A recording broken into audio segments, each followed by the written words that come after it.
Okay, we're boarding now. We're about to board a private Syrian airline flying out of Damascus. Syria, a country torn apart by war over the last decade.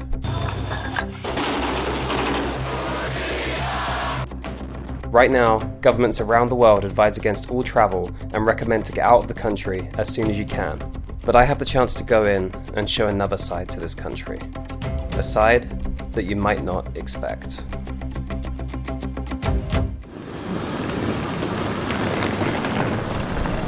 Okay, so I'm in Damascus Airport right now in Syria and about to get on a private Syrian flight back to Beirut. Originally we wanted to go overland through Lebanon. Unfortunately, all the roads in Lebanon are closed right now because of these huge protests that are going on across the country. So instead, we have to get a flight out of Syria.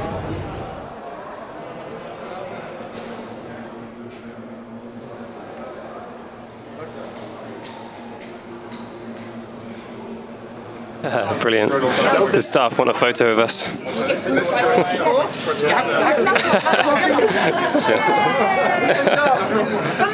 So good.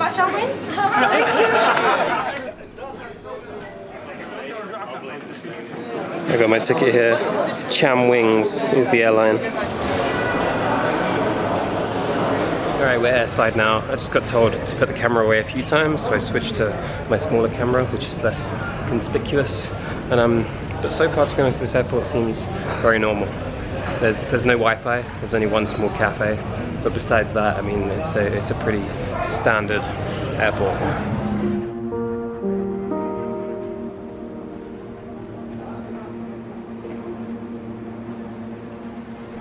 I mean, this is the duty-free, like completely normal. This could be anywhere in the world. One interesting thing is that we couldn't pay for this flight online. There was no way to even search for this flight online. I had to pay cash $280 for what is only going to be a max 1 hour flight. I think it's about 60-70 kilometers from here to Beirut for $280. And the other part of it is you can't actually take any cash out from an ATM here in Syria. Because of the sanctions, you can't use Visa or MasterCard. There's no ATMs that work with international cards. So you had to have cash beforehand to be able to pay for the flight out. If I didn't have cash, I'm not sure exactly what I would have done. Actually, I didn't bring enough cash. I borrowed it off someone else in the group, and I'm going to pay them back after. But luckily, between the whole group, we had enough cash to pay for it, because you can't pay online and you can't get any out. And check it out. The Wi-Fi is actually good enough to stream football. Well, this is a bit bizarre. The only other foreigner we bumped into in the airport right now, getting the same flight as us, or in the airport at all, was a guy that works for a chemical warfare association, and he's been here for 5 years investigating chemical warfare. He was very surprised to see us here. Anyway, now we should be getting on the flight. We're boarding now. I'm about to get my own experience, and probably the only time in my lifetime of flying on a Syrian airline. Hello. That's me. Welcome. Thank you. 14. Ooh, thank you.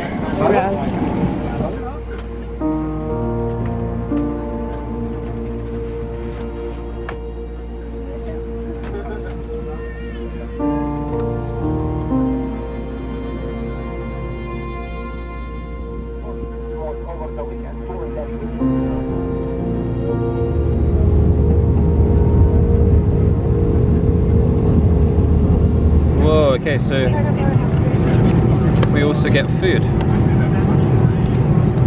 That's not bad. Yeah.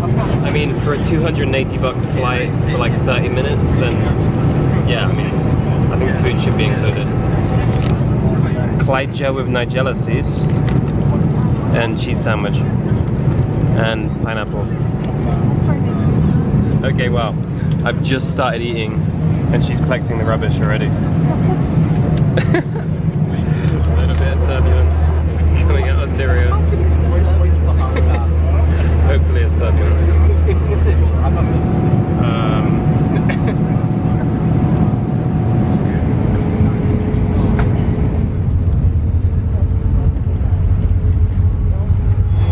ladies and gentlemen, this is Beirut International Airport. The local time is 11:30 and the outside temperature is 25 degrees. So in total, that flight was 25 minutes. As soon as she brought out the food, she was collecting it again. And then straight away after, we started the descent. It actually worked out as over $10 per minute. Yeah, but at least I'm now back in Lebanon. Right, well, I just came in through immigration and they asked about the Syria visa, where I was coming from, why I was there, and if it was safe. So yeah, but anyway, I did get the Lebanon visa, so I'm gonna be back here for the next few days. Whew. A few days ago, all of the roads coming out the airport were completely blocked and you couldn't get from here to town without paying like $100 or more. Now, it's completely fine. I just ordered an Uber and I should be in my hotel in about 10 minutes time. So it's funny, we weren't sure what the situation would be before coming back here, but it seems like it's fine now. Wow. Yeah. Hello. Wow, that's okay. Yeah. Okay, shukran.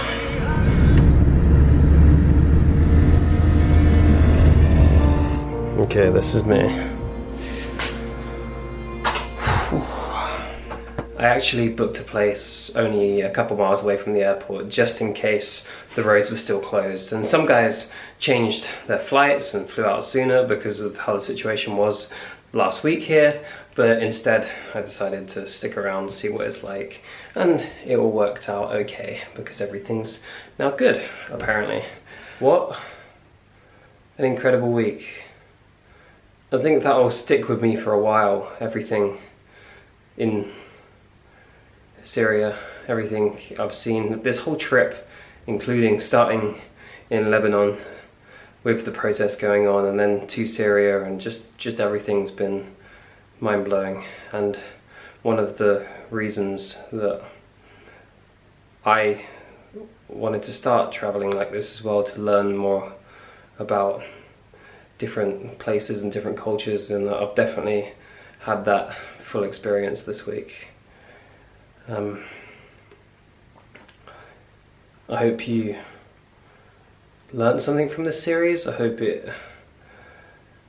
this series was interesting. I hope you learned something maybe you didn't know about Syria and Lebanon, and maybe you see it in a slightly different light to what's constantly being shown in the news.